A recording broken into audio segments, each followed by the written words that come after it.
Yeah, so it's about 7:35 in the evening right now. I woke up real late this morning. I was man, yesterday I was pulling hay back here, believe it or not, in a wheelbarrow, and I brought about 1,000 pounds of cornstalk bales. I took about 1,000 pounds of cornstalk bales over to that barn through about 6 inches of mud, and it took me about 4 hours yesterday.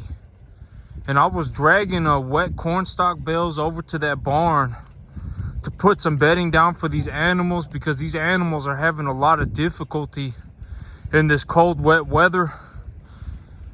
And so I slept for like 12 hours last night. I was extremely tired, and then I woke up. And when I woke up, I was told that the manager at my father's store is having some major health problems right now, and she doesn't know if she can ever work again, or I don't know if she's gonna start working next, or something going on. And so then I had to go to the shop, and then I got back, and it's not raining. The rain is past, and so I've been putting. I actually brought cornstalk bales out here with my tractor, because as long as it's not raining, I can leave the cornstalk bales out in the open, and the bedding won't just turn into a wet mess. Over a few hours. And so it's not raining anymore, and so I put a few cornstalk bales. I put a couple of cornstalk bales on the ground for these animals to sleep on out in the open. As long as it's not raining, I can put bedding out in the open, and the animals will sleep on it, and it won't get all messed up by within a few hours. And so far, the key words, the words of importance here being so far, I have yet to lose any animals. It's been about 5, 6, 7 days. Weather conditions have been horrible. So far, all of my animals are still alive. Even my Brangus animal that was very sick is still alive. All of my animals are still alive. I even found my missing calf. My missing calf, its ear tag number 36. A couple of days ago, I was saying I don't know where one of my animals are, but that calf, she appeared one day. She just popped up. I guess she was standing in the back by herself. But I know it's her, because that one day where I was thinking that I had missed a calf, I was like, it's a calf that has an ear tag, because this calf, I had a calf with an ear tag that I was missing, and I remembered it was this calf because it was kind of ominous. This number 36, I had a whole bag full of new ear tags, and I just stuck my hand in and grabbed one at random, and it was number 36. And so that's how I remembered. Oh yeah, I remember I stuck the ear tag number 36 in her, and that was the calf that I was having difficulty finding. But she's still alive, and she's still doing good. I had to medicate another calf this morning. I had a calf running a fever this morning. This fever, it was the temperature outside, it was about 40 degrees outside, and the temperature, and the calf was at about a 104, and she was kind of walking around funny, like she was losing her balance, and she was coughing, and she was breathing real heavy. And so this morning I gave her a shot of antibiotics and a shot of Banamine, and I took her temperature, and I also gave her a dose of Therapist. But I have so far I have found 5 or 6 animals that have had fevers, and that I gave a shot of Zactran to, and that I gave a shot of Banamine to, and then I put, every time I run a calf through one of these chutes, every time I run a calf through a chute, I also put Therapist on them, because the Therapist, it reduces the stress on them.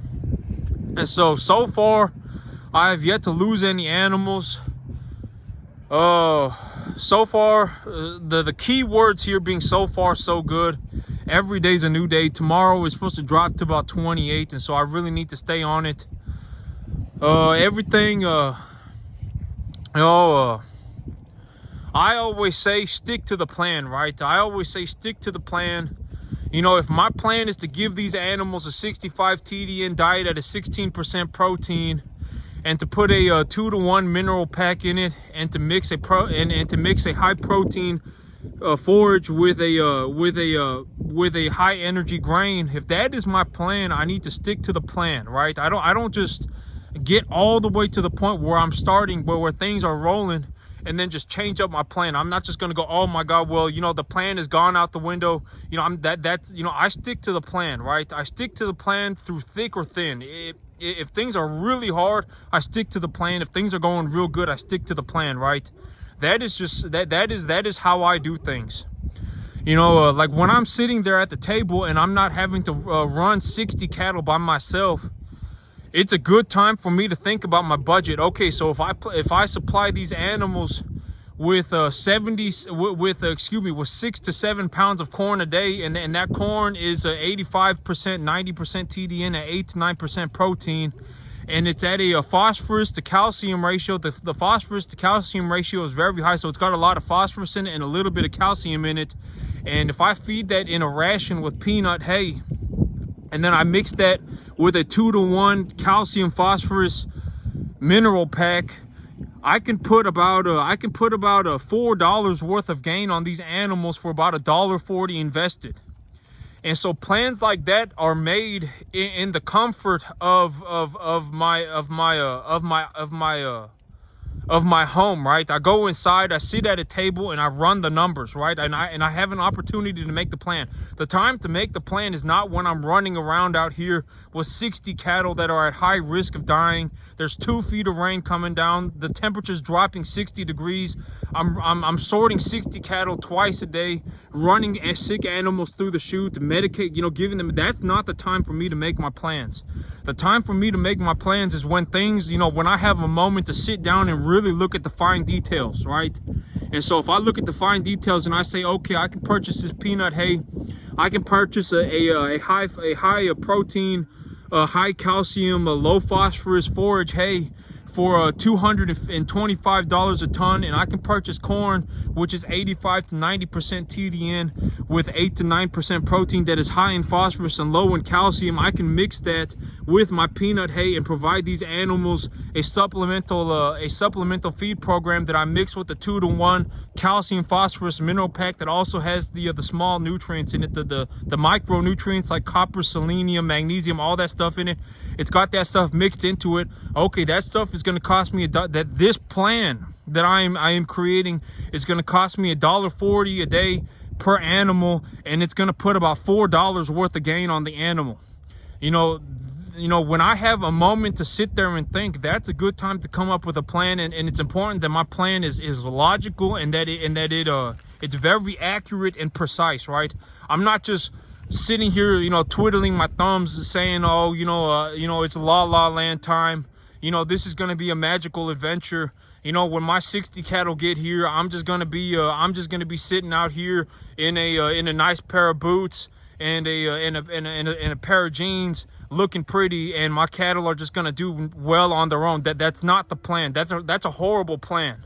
I mean, these animals, you know, I would have had animals die all over the place if my feed program was not on point. My animals would be suffering from malnutrition, and when the weather turns bad like this, it is a prime time opportunity for BRD to take a hold of the herd. And so I would have had horrible BRD going around my animals. You know, granted, about 10% of my animals probably have BRD right now. They've all been medicated and been accounted for. I medicated them. I took their temperature. You know, but I'm telling you, BRD, it can go through. You know, I've had, you know, at times, you know, I think a lot of people, they don't know because they didn't get to see the what I had to go through to get to this point in my life. A lot of people, they just think I showed up one day on this field and started making a lot of money. They're like, oh man, this guy just dropped out of heaven, fell out of heaven to 7, right?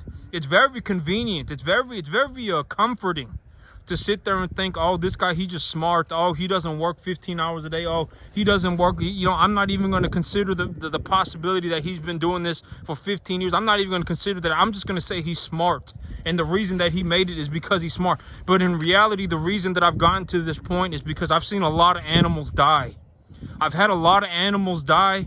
You know, the things that I have been successful in, I stuck to, and a lot of these things that caused me to be successful, you know, it happened because I was able to sit and formulate a plan for myself, right? And formulate logical, reasonable plans.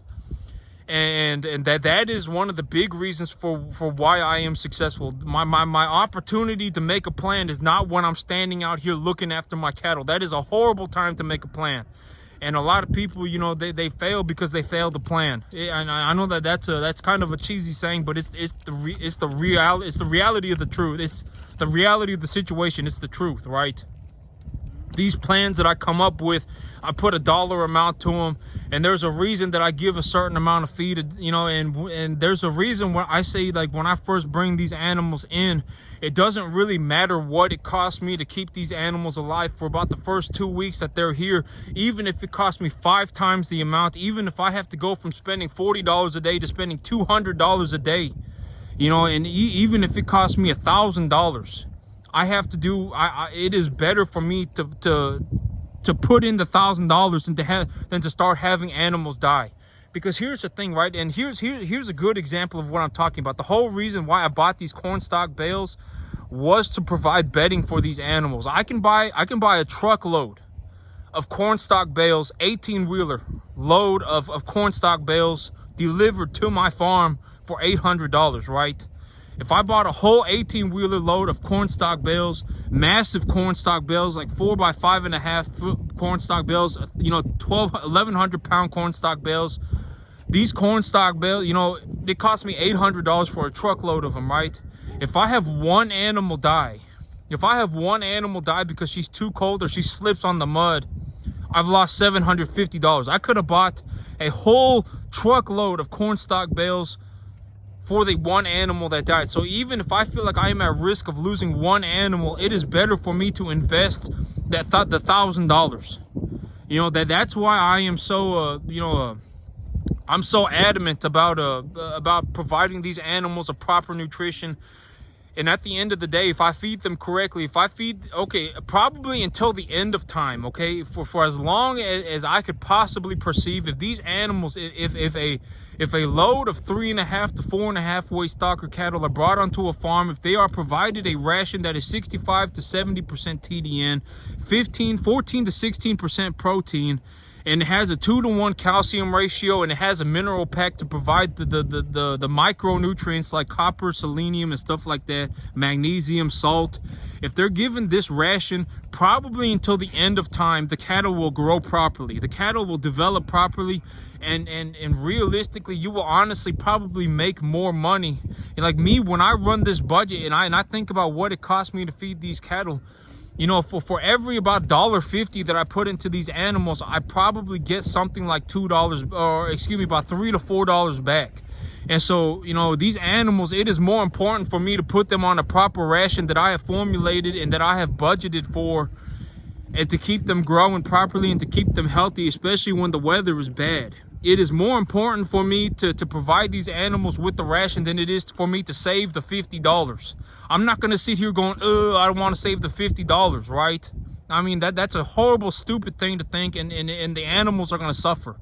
And so if it costs me $50 a day, if it costs me even if it costs me $100 a day, I would still rather invest the $100, because realistically, if I invest the $100 to a certain point, if I'm limit feeding these animals, I'm not giving them free choice feed, and the feed that I'm giving them has been accounted for, like the digestibility and the protein and the mineral concentrations have been accounted for.